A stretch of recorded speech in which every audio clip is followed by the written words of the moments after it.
భారీ వర్షాలు రైతులని నట్టేట మూస్తున్నాయి. ఓవైపు పంటలు చేతికొచ్చిన సమయంలో వర్షాలు పడడం రైతాంగం ఇబ్బందులు పడుతున్న పరిస్థితి ఉంది. ఉమ్మడి నిజామాబాద్ జిల్లాలో 11 లక్షల ఎకరాల వరకు వివిధ పంటలు సాగుతున్నాయి. 8 లక్షల ఎకరాలు వరి పంట పోను, మిగతా 3 లక్షల ఎకరాలు మొక్కజొన్న, పసుపు, సోయా, పత్తి పంటలు పండిస్తున్న పరిస్థితి నెలకొంది. మొక్కజొన్న సుమారు 55,000 ఎకరాల్లో మొక్కజొన్న పంటను సాగు చేశారు. దాంతోపాటు పసుపులో 55 ఎకరాల మొక్కజొన్న పంట పసుపు సాగు చేసిన పరిస్థితి. పసుపులో అంతర పంటగా మొక్కజొన్న వేస్తుంటే రైతాంగం పూర్తిగా ఏదైతే ఈ మొక్కజొన్న కోసే పరిస్థితి రోడ్డు మీదకి వచ్చింది. మొక్కజొన్న పంటలన్నీ కూడా కోసి ఎండబెడుతున్న పరిస్థితి. మొక్కలకు ఏదైతే మొక్కజొన్నలకు ధర లేక రైతులు ఆందోళన చెందుతున్న పరిస్థితి ఉంది. గత ఏడాది 2,500 వరకు కూడా ధర పలికిన మొక్కజొన్న ఈ ఏడాది 1,800, 1,900కే ధర పలకడంతో రైతాంగం పూర్తిగా ఇబ్బందులు పడుతున్నారు. గత ఏడాది మాత్రం చూసుకుంటే ఏదైతే మద్దతు ధర కంటే ఎక్కువగా రైతాంగానికి మొక్కజొన్నకు ధరలు వచ్చినాయి. ఈ ఏడాది మాత్రం మద్దతు ధర కంటే తక్కువగా ధరలు రావడంతో రైతాంగం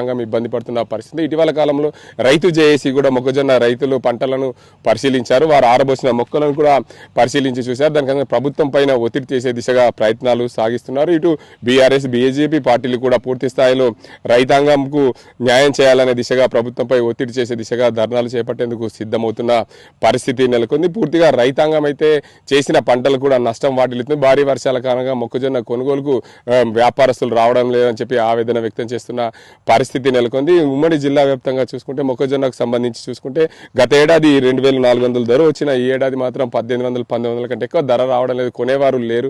వర్షాల వల్ల చాలా ఇబ్బందులు పడుతున్నాము. ఈ మొక్కజొన్నకు ధరలు రాకపోవడంతో చాలా ఇబ్బందులు అవుతుంది. గత 3-4 రోజుల నుంచి మొక్కజొన్న ఈ రోడ్డు పైన పోసిన పరిస్థితి ఉంది. ఇక్కడ మహిళా రైతున్నారు. వారు అమ్మ ఎన్ని ఎకరాలు ఇస్తారు మీరు?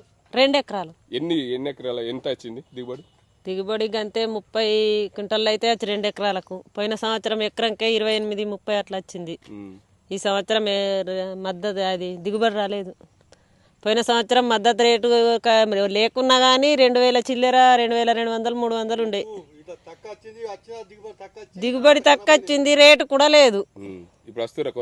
ఎవ్వరు లేరు. వారం అయిపోసి మేము రోజు వస్తున్నాం, రోజు నేర్పుతున్నాం, రోజుకు పోయేస్తున్నాము. లేరు, వస్తలేరు ఎవ్వరు. మరో రైతు ఉన్నారు, వారిని అడుగుదాం. ఇక ఎందుకంటే ప్రతి సంవత్సరము రైతాంగానికి ఏదో రూపంలో నష్టం వాటిల్లుతున్న పరిస్థితి. ఓ పెద్ద మనిషి ఉన్నాడు రైతు, తనకు సంబంధించి అడుగుదాం. చెప్పండి, మొక్కజొన్నల పరిస్థితి ఏంది? ఏం ధరలు ఉన్నాయి? ఏం ధరలు లేదు సార్. నిన్న నచ్చాడు మరిపోయాడు. నీరుడు 1,800 అడిగాడు మొన్న. నీరుడు 2,000 చిల్లర ఉండే. ఏంది అసలు కొనేటోళ్ళు వచ్చి మరైపోతున్నారు. ఎందుకోసం? అది పచ్చి ఉన్నాయని. ఎన్ని ఎకరాలు వేసినాం? 2 ఎకరాలు వేసినాం. ఇక్కడ మరో రైతు ఉన్నారు, వారిని అడుగుదాం. ప్రధానంగా చూడండి, అసలు మొక్కజొన్నల పరిస్థితి ఏంది? కొనేవాళ్ళు వస్తారు? కొనేవాళ్ళు వస్తలేరు. ఈ వాళ్ళు వచ్చినా ఈ పచ్చి ఉన్నాయి తీసుకోమని వెళ్ళిపోతున్నారు. ఈ వర్షాలు పడి నల్లబడుతున్నాయి, వాళ్ళు నల్లబడ్డాయి అంటారు. ఆ నల్లబడ్డాయి అని చెప్తే వీళ్ళు వచ్చి నల్లబడితే అది తీసుకుంటలేరు. 1,500, 1,600, ఇట్లా 1,700 ఇట్లా అడుగుతుంది నల్లబడి అని. ఇట్లా చేస్తున్నారు వాళ్ళు. ఎన్ని ఎకరాలు వేసినాం? మేము ఎకరం వేసినాం. ఎకరానికి మంచిగా వెళ్తే 15 నుంచి 18 గిట్టలు వెళ్తాయి. కానీ ఇప్పుడు అది వెళ్ళలేదు, దిగుబడి వెళ్ళలేదు. 14, 12 గిట్టలు ఇట్లే అవుతాయి.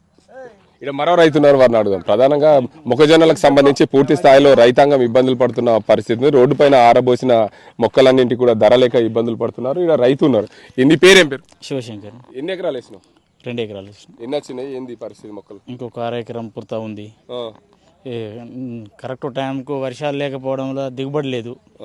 ఇప్పుడు ఈ వర్షంలో కోత టైంలో వర్షాలు పడట్లా, ఇది ఒక నష్టం ఉన్నది, అదొక నష్టం ఉన్నది. 2 విధాలుగా నష్టపోవడం ఉంది. రైతే రాజు అంటుండ్రు, రైతు రాజు లేదు. రైతు జీతానికంటే బేకార్ అయిపోయింది పరిస్థితి. ఈ విధంగా ఉంది. ఎట్లా ధరలు వస్తున్నాయా? బేరకాలు వచ్చి చూసి వెళ్ళిపోతున్నారు. ఇది ఇంకా ఎండాలంటున్నారు. ఎండే టైం వరకు, వర్షం వచ్చే వరకు ఇది పంగస్ చచ్చిపోతుంది. గిట్టుబాటు ధర సుఖ లేదు దీనికి. అదే విధమవుతుంది. మీరు ప్రభుత్వాన్ని కోరుతారా గిట్టుబాటు ధర?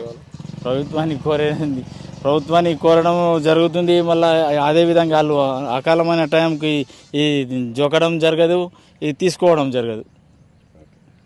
మొత్తానికి చూసుకోవచ్చు, రైతాంగం పూర్తిగా వేసిన పంటలు సకాలంలో అప్పుడు వర్షాలు పడక చాలా ఇబ్బందులు పడ్డాం. ఇప్పుడైతే పూర్తి స్థాయిలో వర్షాలు లేక ఇబ్బందులు పడుతున్న పరిస్థితి నెలకొంది. పంటలు వేసిన సమయంలో వర్షాలు లేకపోవడంతో ఆ విధంగా పంటలు నష్టపోయాయి. వర్షాలు ఏదైతే ఇప్పుడు వర్షాలు అత్యధికంగా పంట కోసిన సమయంలో వర్షాలు అధిక పడడంతో మేము నష్టపోతున్నాం. మాకు ఏదైతే ప్రభుత్వము కొనుగోలు కేంద్రాలు ఏర్పాటు చేయాలి, మార్కెట్ ద్వారా కొనుగోలు కేంద్రాలు ఏర్పాటు చేసి రైతాంగానికి పూర్తి స్థాయిలో ఈ మొక్కజొన్నలు వరి ధాన్యాన్ని కొనుగోలు చేయాల్సిన పరిస్థితి ఉంది. కానీ వరంగల్ డిక్లరేషన్ వేదికగా కాంగ్రెస్ పార్టీ 2,500 రూపాయలు మొక్కజొన్నకు ఇస్తామని మాట ఇచ్చింది. మాట ప్రకారం కొనుగోలు చేయాలని చెప్పి రైతులు డిమాండ్ చేస్తున్నారు. మరోవైపు అదనంగా ఏదైతే మరో 400 రూపాయలు అదనంగా ఇస్తే రైతులకు బోనస్గా ఉంటుంది. దానివల్ల ప్రభుత్వం తక్షణమే సకాలంలో కొనుగోలు చేయాలి. అయితే మొక్కజొన్నకు సగటున 25 నుంచి 35 క్వింటాల వరకు దిగుబడి వస్తుంది. కానీ ఈ ఏడాది వర్షాలు అత్యధికంగా కురవడం వల్ల ఇప్పుడు పంట నష్టపోతుంది. అప్పుడు వర్షాలు పడక దిగుబడి తగ్గిందని చెప్పి రైతులు చెప్తున్నారు. ఏదేమైనప్పటికీ రాష్ట్ర ప్రభుత్వం సకాలంలో కొనుగోలుకి మార్కెట్ ద్వారా కొనుగోలు కేంద్రాలు ఏర్పాటు చేసి త్వరితగతిన మొక్కలు కొనుగోలు చేయాలని డిమాండ్ చేసిన మరోవైపు